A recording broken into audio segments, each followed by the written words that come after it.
الله أكبر الله أكبر أشهد أن لا إله إلا الله.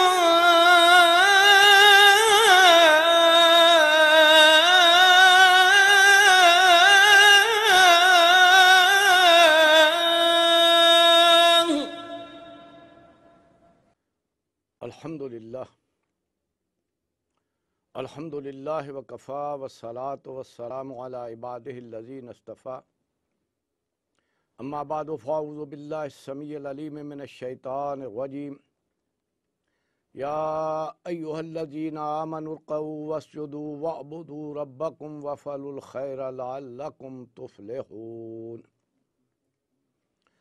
وجاہدوا فی اللہ حق جہادہ وَاجْتَبَاكُمْ وَمَا جَعَلَ عَلَيْكُمْ فِي الدِّينِ مِنْ حَرَجٍ مِلَّةَ أَبِيكُمْ إِبْرَاهِيمَ هُوَ سَمَّاكُمُ الْمُسْلِمِينَ مِنْ قَبْلُ وَفِي هَذَا لِيَكُونَ الرَّسُولُ شَهِيدًا عَلَيْكُمْ وَتَكُونُوا شُهَدَاءَ عَلَى النَّاسِ فَأَقِيمُوا الصَّلَاةَ وَآتُوا الزَّكَاةَ وَاعْتَصِمُوا بِاللَّهِ هو مولاکم فنعم المولا ونعم النصیر. صدق اللہ العلی العظیم. رب اشرح لی صدری ویسر لی امری واحلل عقدۃ من لسانی یفقہوا قولی. اللہم ربنا الہمنا رشدنا واعذنا من شرور انفسنا آمین یا رب العالمین. یہ سورہ حج کی آخری دو آیات جو میں نے تلاوت کی ہیں یہ بڑی اہمیت کی حامل ہے، اس لیے کہ قرآن مجید جس ترتیب سے نازل ہوا ہے اس ترتیب میں یہ پہلا خطاب ہے یا ایھا الذین آمنوا کے صیغے سے،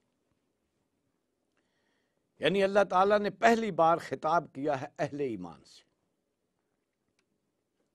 اور پہلے ہی خطاب میں جو بھی ایمان والوں سے تقاضا ہے اللہ تعالیٰ کا وہ پورا کا پورا بیان کر دیا. اگر کوئی شخص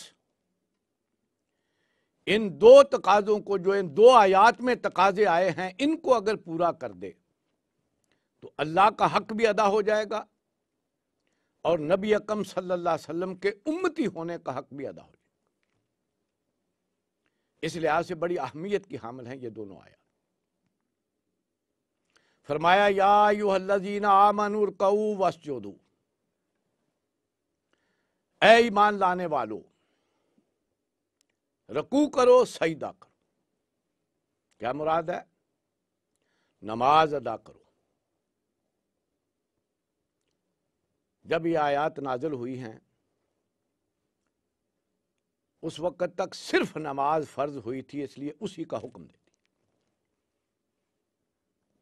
اور جان لیجئے یہ اللہ کا سب سے پہلا تقاضا ہے بندہ مومن سے. یہ آیات دوران ہجرت نازل ہوئی ہیں اور ہجرت سے پہلے صرف نماز فرض ہوئی تھی. روزہ بھی جا کر مدینے میں، ہجرت کے بعد زکوٰۃ بھی، حج بھی. اس لیے اس وقت تک جو فرض تھا اس کا حکم دیا. لیکن آج ہم جب جانیں کہ بندہ مومن سے تقاضا کیا ہے تو آج صرف نماز نہیں ہوگی بلکہ نماز پڑھو، روزے رکھو، زکوٰۃ دو اور حج کرو. اب یہ چاروں ہی تقاضے یہ اللہ تعالیٰ نے بندہ مومن پر سب سے پہلا تقاضا یہ جو رکھا ہے. کیوں؟ جان لیجیے اللہ تعالیٰ نے انسان کو تخلیق کیا ہے، اسے معلوم ہے کہ اس کی خلقت میں کمزوریاں کیا ہیں. اصل میں یہ ان کا مداوع ہے، یہ اللہ کی طرف سے بندہ مومن کے لیے تحفے. اس لیے جان لیجئے یہ چاروں عبادات ہم پر ہی فرض نہیں ہوئیں، یہ پہلی وحی سے بندہ مومن پر لازم کر دی.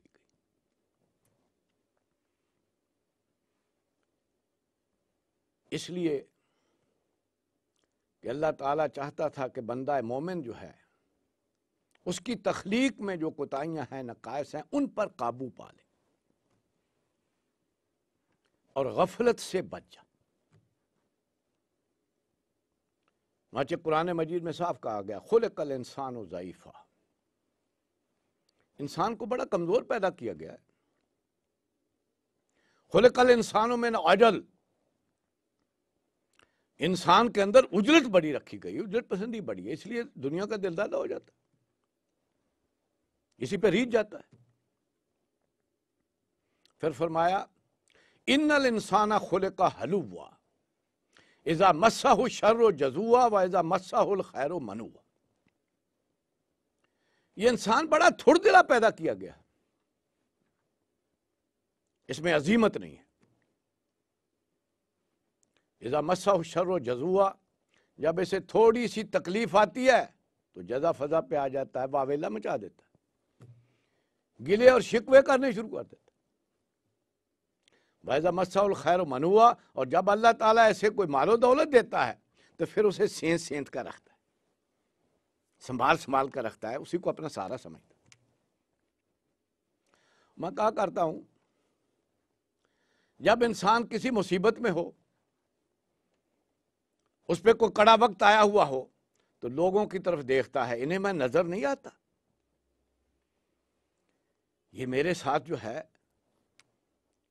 میری اس مصیبت میں کام کیوں نہیں آتے، ان کے میں سامنے ہوں، تو بڑی ایکسپیکٹیشنز جو ہے وہ رکھتا ہے کہ ان کو میری مدد کرنی چاہیے، لیکن جب اسے کوئی مال ملتا ہے پھر اسے کوئی غریب نظر نہیں آتا، پھر اسے سینت سینت کر رکھتا ہے، سنبھال سنبھال کر رکھتا ہے۔ تو یہ ہے اس کی تھوڑ دلے پن کا نتیجہ، اسی کو سارا سمجھتا۔ الا المصلین، مگر یہ ان کا رویہ نہیں ہے جو نمازی ہیں۔ کیوں؟ جو بھی نماز کا التزام کرتا ہے، شعوری طور پر نماز ادا کرتا ہے، تو وہ تو اس کے سامنے اس کی زندگی کا مقصد جو ہے ہر وقت سامنے رکھتی ہے، تمہیں کیوں پیدا کیا گیا ہے، تم کس کے بندے ہو، تمہارا انجام کیا ہونے والا ہے۔ تو اس کا یہ رویہ نہیں ہوتا، وہ ان چیزوں کو اس طرح نہیں سمجھتا۔ کیوں؟ یاد دلاتی ہے اسے۔ اور انسان میں سب سے بڑی کوتاہی کیا ہے؟ نسیان۔ جب بھی اللہ تعالیٰ کا کلام سنتا ہے، نبی اکرم صلی اللہ علیہ وسلم کی سیرت کے واقعات سنتا ہے، بڑا جذبہ پیدا ہوتا ہے، ارادے باندھتا ہے، عزم کرتا ہے اب میں یہ کروں گا۔ جو ہی جا کر اپنے کاروبار میں مصروف ہوتا ہے، نوکری پر جاتا ہے، بھول ہی جاتا ہے کیا کہہ کے آیا تھا، کیا میں نے عزم کیا تھا۔ اس سے بچانے کے لیے کہ تم پر غفلت طاری نہ ہو، یہ نسیان نہ ہو، اللہ تعالیٰ نے 5 وقت کی نماز فرض کی۔ یہ کیوں دی گئی ہے؟ تاکہ اسی میں گم ہو کر نہ رہ جاؤ۔ 5 وقت نکلو سے، اور پھر آ کر اللہ کے سامنے کھڑے ہو کر تجدید عہد کر لو، تجدید ایمان کر لو، تمہیں پھر یاد آ جائے تمہاری زندگی کا مقصد کیا ہے، تمہارا مالک کون ہے، اور کیسے تم نے زندگی گزاری۔ یہ اس لیے لازم کی ہے۔ حضرت موسیٰ علیہ السلام کو جب پہلی دفعہ کو طور پر بلایا تو یہ حکم دیا، اننی انا اللہ، موسیٰ میں ہوں اللہ، لا الہ الا انا، دیکھو کوئی عبادت کے لائق نہیں ہے مگر میں، اس لیے اب کیا کرنا ہے، فَاعْبُدْنِی، تمہیں میری بندگی پر رہ کر زندگی گزارنی، وَأَقِمِ الصَّلَاةَ لِذِکْرِی، اور نماز کو قائم رکھنا میری یاد کے لیے، یہ تمہیں بھولنے نہیں دے گی، نسیان طاری نہیں ہونے دے گی۔ یہی ہے جو نبی اکرم صلی اللہ علیہ وسلم کو بھی فرمایا گیا،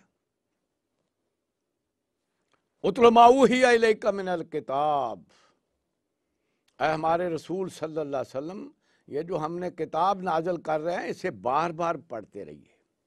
کیوں؟ یہ تذکرہ ہے، یہ یاد دہانی کا سامان ہے، یہ نصیحت ہے، یہ ایک دفعہ پڑھنے کی چیز نہیں ہے، یا دہانی مطلوب.